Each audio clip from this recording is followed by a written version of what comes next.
皆さんこんにちは。花博チャンネルにようこそ。私たちの教会は自然と人間との共生をテーマに活動する日本の公益法人です。私たちの教会の大きなミッションであるコスモス国際賞は、自然と人間との共生に顕著な功績がある世界の研究者や活動家に贈られる権威ある賞です。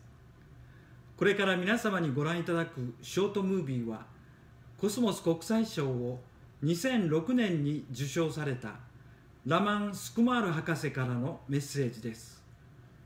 スクマール博士は、人口の増加と都市化が急激に進むインドにおいて、生物多様性の保護と自然環境全般にわたる多くの提言を行い、かつ実行されました。博士の多くの学術的業績の中で、象と人間との生態関係および両者の軋轢への対処についての研究は、野生生物と人間との共存という分野で国際的に認められています。それではスクマル博士のメッセージをご覧ください。I'm truly delighted that Dr. Jane Goodall is the recipient of the International Cosmos Prize 2017 during the 25th anniversary of the Cosmos Prize Awards. You know, Dr. Goodall's work was of great inspiration to me personally.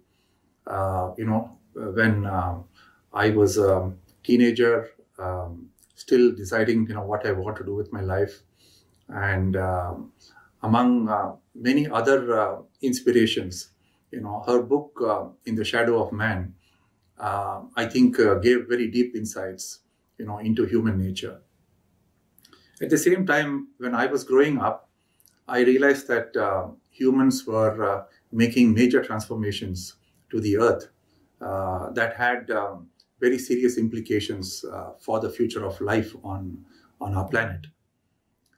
Rachel Carson's book on Silent Spring, which spoke about the dangers of the use of pesticides, was another book that I think made us wake up to the dangers to the environment that we are facing because of the development of technology and the unexpected dangers that can come from the use of such technology, without paying sufficient heed to the environment and the safety and the health of the environment. Well, before I was about 15 or 16 years, my interests were not so much in nature. It was really more on technology. That was the time when we had man landing on the moon, and I was interested in the space program. I probably wanted to become a pilot, but at some stage, my interest completely changed. By reading books about nature, by reading books like In the Shadow of Man, by having an understanding that life on Earth was being threatened by human activities. And then there was no looking back. I decided to continue to work for nature, to understand nature through studying, the different processes of ecology, of forests, and of wildlife. I think my study on the elephant was not necessarily of my own choosing initially. It was a chance remark by my professor, Madhav Gadgil, that humans and elephants had sometimes very negative interactions, and that nobody had studied this before. And that's the remark that, when he mentioned elephants, I really got interested in this.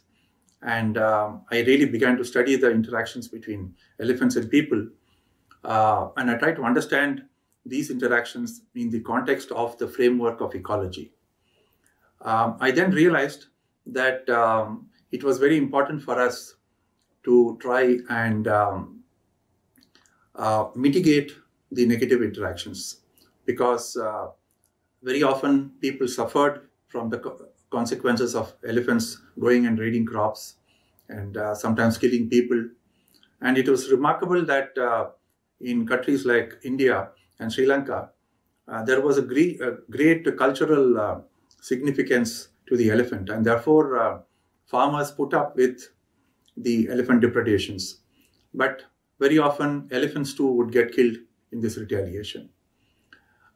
Therefore, I began to look for a better scientific understanding of why such conflicts occur and how best we can come up with management strategies that would help minimize this conflict. We are today living in a world which is undergoing rapid change in terms of human population growth, in terms of transformation of our habitat, but I think most important in terms of the levels of human consumption that is resulting in the emissions of greenhouse gases into the atmosphere, that is causing profound changes to the world's climate. And the implications of this for the future health of the planet are quite grim. I think it is very important for us to take action on the way, our way of life, that we try to minimize our real needs, our genuine needs in order to lead a healthy and content life, as otherwise climate change will overwhelm all that we are trying to do to save wildlife, to save our natural habitats, because this can have very, very serious implications for the future of life on the planet itself. And therefore, my message to the younger people would be that do not follow the path of the elders. Please think for yourself, and please see how you can come up with a more sustainable development pathway that will minimize the negative impacts of climate change. People need to be able to